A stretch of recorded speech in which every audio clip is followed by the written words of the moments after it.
Welcome everybody to the 2024 Subaru Outback. You've heard me say this before, and yes, you are right. We have done a very thorough review of this lovely car. The car we had before was the Wilderness variant, which was a slightly off-roady variant and lots of mechanical changes that car had compared to this. That had the turbo engine, the lift kit, the all-terrain tires, different bumpers for better approach and departure angles.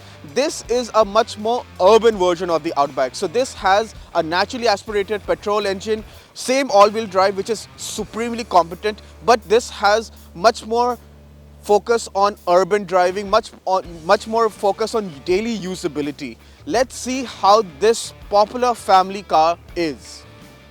Outback Onyx edition, that's what we have today. Well, it's got lots of changes to the Wilderness, as I said. As you can see, there are lots of visual changes as well. So the Wilderness was more for off-roading, so it is lifted. It had different bumper designs for better approach. This has a much more urban approach, so the bumpers are much more extended. There is still a lot of cladding because it is an Outback and a Subaru, which they still focus on outdoor driving. So this still can handle the rough stuff. It's just a bit more usable for daily driving. It looks much more home in the urban skyline. So you have some cladding on the front, which is different compared to the Wilderness. You have a bigger grille as well. This paint is also available on the Onyx, and since this is the Onyx, everything else is blacked out. So you have blacked out mirrors, you have blacked out wheels, you have a blacked out grille, you have blacked out roof rails as well. This is all exclusive to the Onyx edition, which is sort of like the top variant available with this naturally aspirated engine. The wheelbase, the space, everything inside is still the same, which is a very core strong point of the Outback. Interior wise, the seat material is slightly different compared to the Wilderness, and that's about it.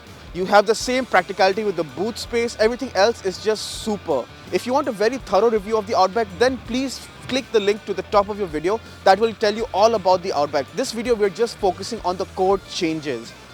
Behind the wheel of the 2024 Subaru Outback Onyx. So there is this one fundamental difference between this and the Wilderness car I had.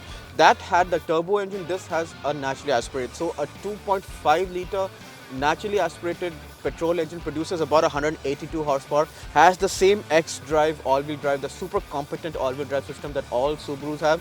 This has only the CVT as an option. So let's see how this crossover drives. It's in drive already, so if I set off, and you instantly notice that it feels way more peppy than the turbo engine off the line. And I'm sure that's because there is no turbo, right? So there is no lag. And we can just set off right away. Just feels much more sprightly in the lower RPMs. And that's kind of where the sprightliness ends.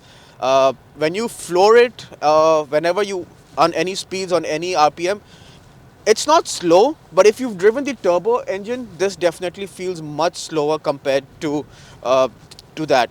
But yeah, otherwise the other dynamics is just pretty spot on. The seat comfort is still there, which is a trademark for the Outback, and it just feels so nice. So I floor it, and you can just hear the CVT whine, and it's just holding the RPM, and it eventually gets there, you know, it eventually climbs speed, the speedometer eventually goes up, but it's definitely not as sprightly, and you do feel that sometimes when you're trying to maybe merge onto the highway from the exit ramp or anything like that.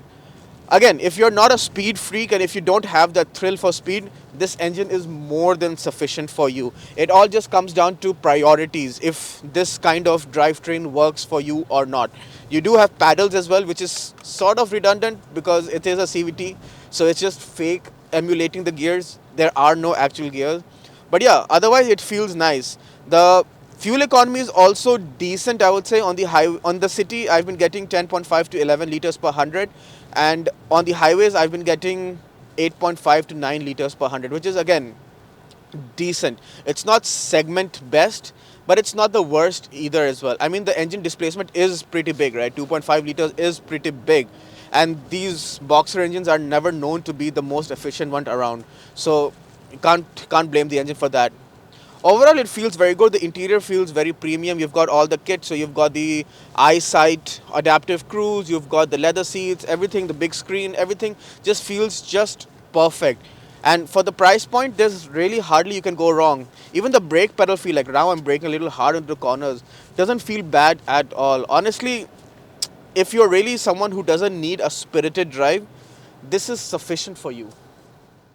In conclusion then, the 2024 Subaru Outback Onyx Edition. Well, the Outback has always been a very competitive car. It's super spacious, it rides really well, it looks fairly decent as well, and it's fairly reliable as well. At $43,000 for this Onyx Edition, it's actually really not bad value. But if you're the one that needs a bit more punch while they drive, then you better look out for the turbo variants, because this naturally aspirated engine is definitely slower than the turbo one. In urban driving, it really doesn't affect you too much. So if you are spending most of your time just cruising on the highway or just driving in urban situations, this is really a car that you really can't go wrong with. It does have some very formidable competitors, but this has a very strong fan base. And if you are one of those that are looking for something extremely practical, very safe, very spacious, and extremely comfortable, then this definitely is something you can consider when you're buying your next car.